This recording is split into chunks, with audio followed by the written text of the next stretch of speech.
નમસ્કાર દર્શક મિત્રો, ધી લોકસત્તા શોમાં આપનું સ્વાગત છે। આજથી જ શક્તિની ઉપાસનાનો તહેવાર એટલે કે નવરાત્રિની શરૂઆત થઈ ગઈ છે અને આવામાં દેશવાસીઓ માટે આજથી જ મોંઘવારીમાં રાહત મળવાની પણ શરૂઆત થઈ ગઈ છે, કારણ કે ભારતમાં આજથી જ નવા જીએસટી દરો અમલમાં આવી ગયા છે, જેનો ઉદ્દેશ સામાન્ય જનતાને રાહત આપવાનો છે।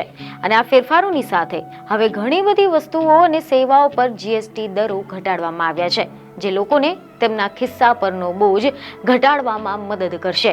આજથી એટલે કે 22મી સપ્ટેમ્બરથી સૂર્યોદયની સાથે જ જીએસટી સુધારા અમલમાં આવ્યા છે અને જીએસટી બચત મહોત્સવ દેશભરમાં શરૂ થઈ જશે। આના કારણે દેશના ગરીબ, મધ્યમ વર્ગ, યુવાનો, ખેડૂતો અને મહિલાઓને મોટો ફાયદો થવાનો છે। આ ફેરફારોનો હેતુ સામાન્ય જનતાને રાહત આપવાનો અને અર્થતંત્રને વેગ આપવાનો છે। આનાથી લોકોને તેમના ખિસ્સા પરનો બોજ ઓછો કરવામાં મદદ મળશે, તેમને તેમના પૈસાનો વધુ સારી રીતે ઉપયોગ કરવામાં પણ મદદ રહેશે।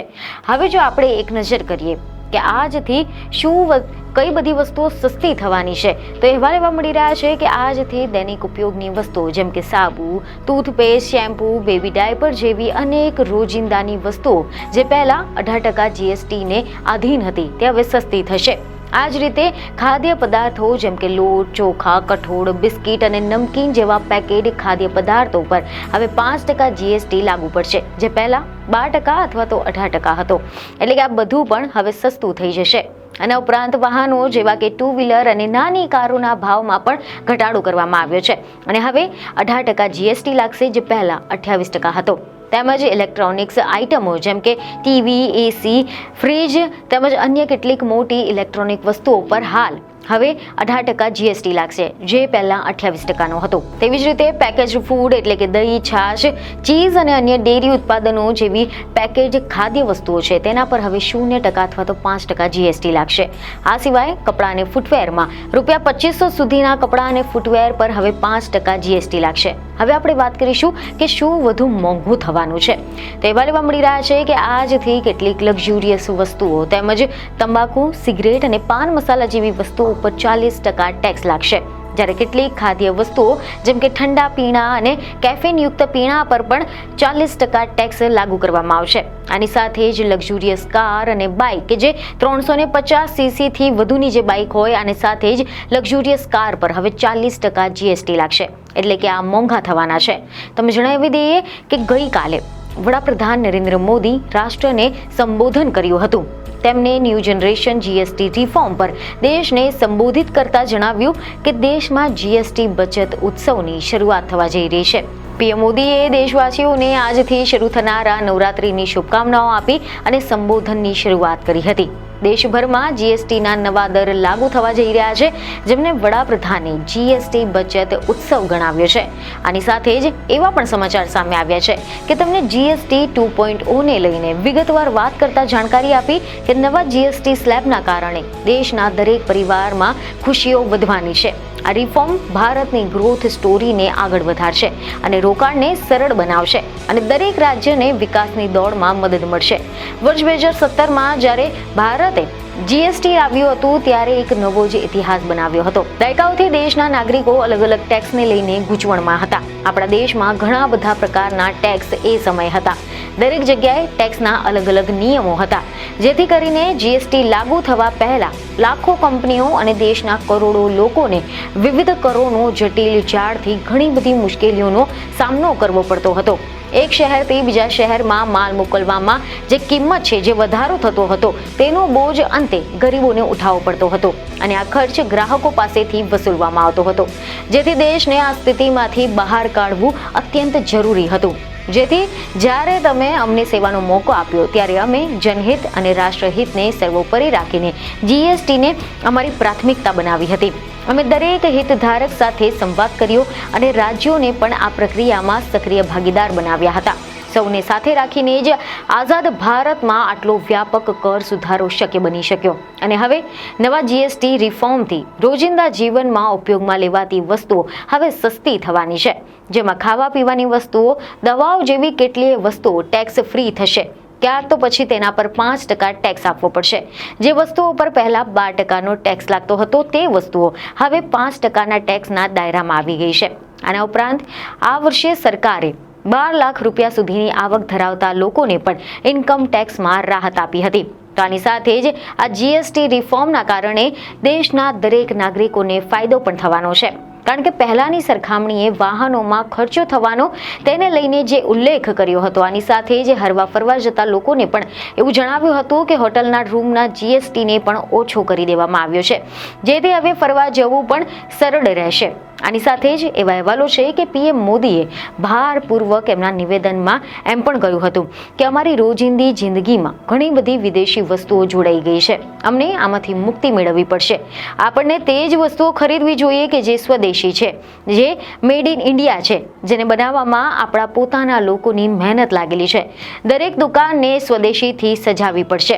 ગર્વથી કહો કે આ સ્વદેશી છે, ગર્વથી કહો કે હું સ્વદેશી છું. આ દરેક ભારતીયનો મિજાજ બનવો જોઈએ. જ્યારે આ થશે ત્યારે જ ભારત ઝડપથી વિકસિત બનશે. આપણે નાગરિક દેવો ભવના મંત્ર પર ચાલતા આગળ વધી રહ્યા છે અને તેનો પ્રભાવ આપણને આગામી પેઢીમાં જીએસટી સુધારાઓમાં પણ દેખાઈ રહ્યો છે. જો આપણે આવકવેરામાં આપવામાં આવેલી છૂટ અને જીએસટીમાં આપવામાં આવેલી છૂટને જોડીએ તો માત્ર એક જ વર્ષમાં લેવામાં આવતા આ નિર્ણયોથી દેશની જનતાને 2.5 લાખ કરોડથી વધુની બચત થવાની છે. અને આના જ કારણે હું કહું છું કે આ એક બચત મહોત્સવ છે.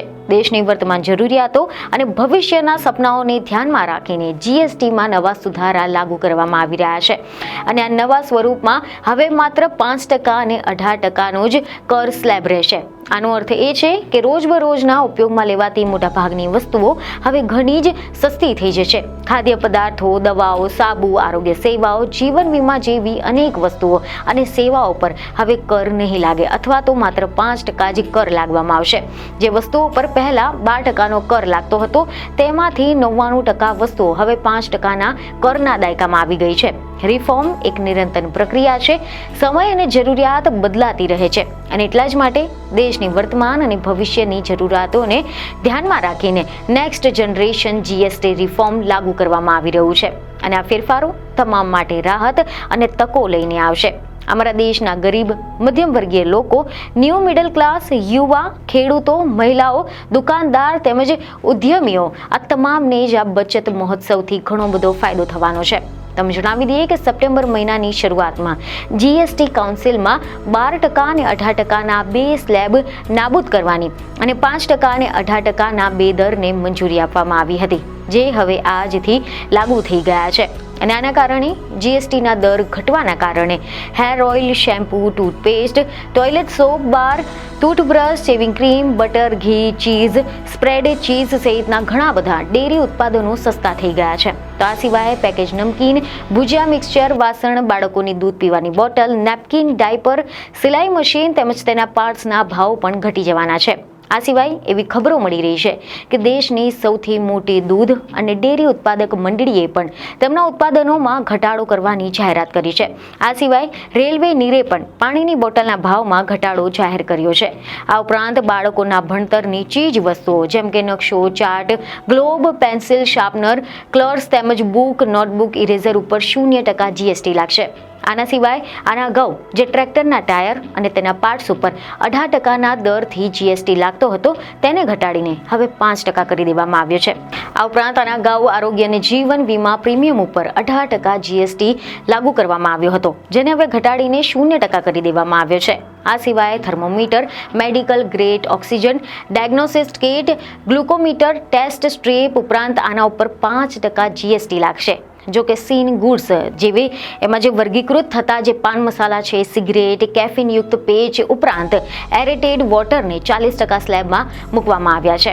આ સિવાય લક્ઝુરિયસ ગાડીઓ, yacht, high end motorcycle, private પ્લેન્સને પણ 40%ના જીએસટીમાં લાગુ કરવામાં આવ્યા છે. આમ જોવા જઈએ તો જીવન જરૂરિયાતની કેટલીક ચીજ વસ્તુઓ પર જે જીએસટી નાબૂદ કરી દેવામાં આવ્યો છે તેનાથી સરકારી અનુમાન પ્રમાણે આ ઘટાડાના કારણે હવે સરકારને અંદાજે ₹93,000 કરોડની આવક ગુમાવવી પડશે.